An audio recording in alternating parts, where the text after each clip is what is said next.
What's going on, Battlefielders? Reed here, and I wanted to talk to you guys about the new Battlefield 4 trailer that just came out yesterday. Battlefield 4 is the next big installment in the Battlefield franchise, and it's a highly anticipated one at that. If you haven't yet, make sure you watch the 17-minute video gameplay that Battlefield has on their YouTube page, but I will also link it in the description below. Don't worry. Go ahead, watch it. I'll wait. Don't worry.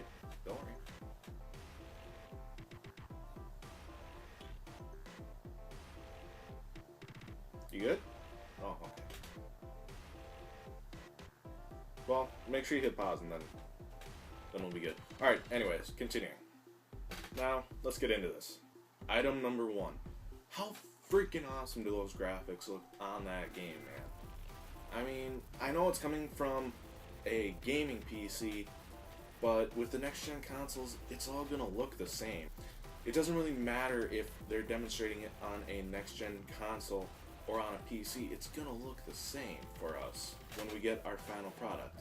But it comes down to the little things like the textures in the wall, the reflection from light on the walls or on any surface that allows them to be reflected off of, and all the explosions. It just looks amazing.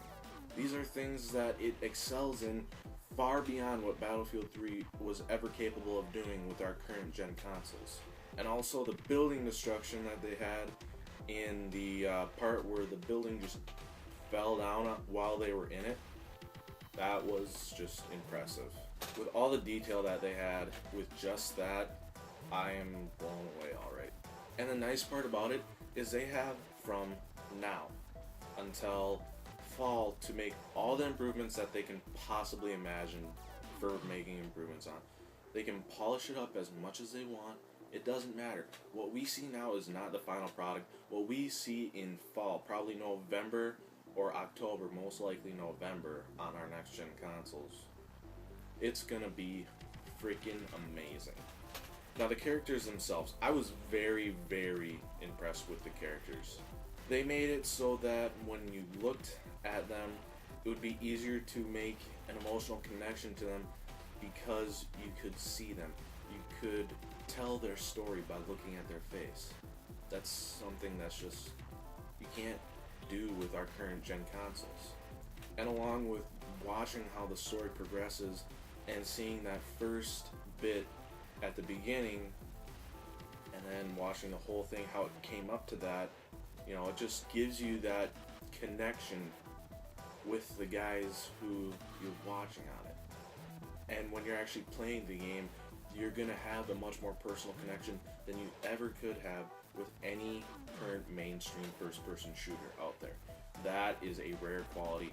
I like that, and I can tell that just from watching their trailer. That is impressive.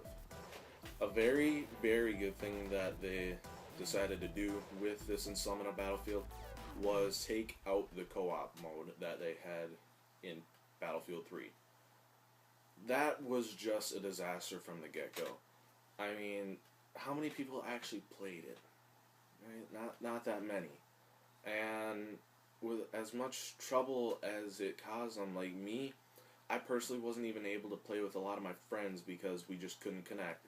But then we could go over to multiplayer and it would work just fine. That didn't make any sense. So rather than having those extra people working on the co-op mode, they're having them work on either single player or multiplayer to give us a better experience with what we actually go to the game for.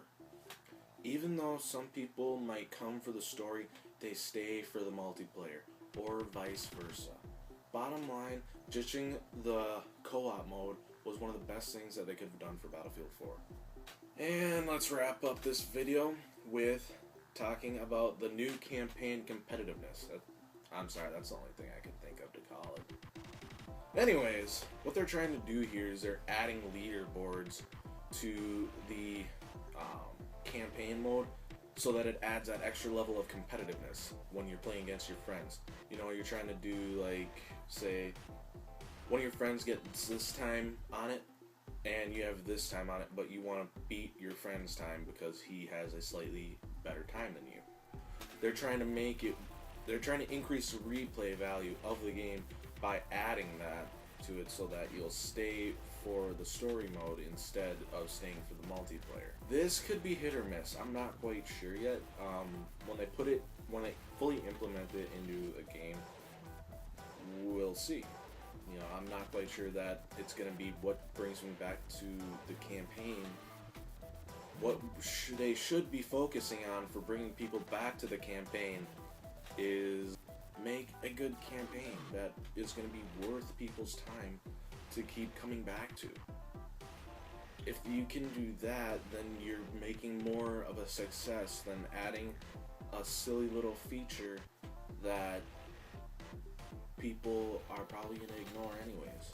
Now, if they really want to do good as far as the campaign goes, that's what their focus should be on. They shouldn't be worrying about all this leaderboard crap that I really don't think is going to catch on. You know, they got to do things like make good characters that the player can emotionally connect with. If they can successfully do that, they got a hit right there, right then. And I already think that they've successfully done that. And make sure that it's a good overall story for the player so that if it is somehow like a movie, that they'll keep coming back to it. Because people will watch a movie over and over again if they truly like it that much. I think that if people choose to do the same with video games, you know, it'll just help it be that much more successful. Alright guys, that wraps it up for today's video. In case you haven't, make sure you pre-order yours at GameStop to get the exclusive dog tags. You get one of these little things. Boom. Don't know if it's in focus or not. Yeah. Alright guys, that wraps it up for me today on my first impressions of Battlefield 4. Don't forget to hit that like button and subscribe if you want to see more Battlefield 4 coverage in the future. Alright guys, peace out.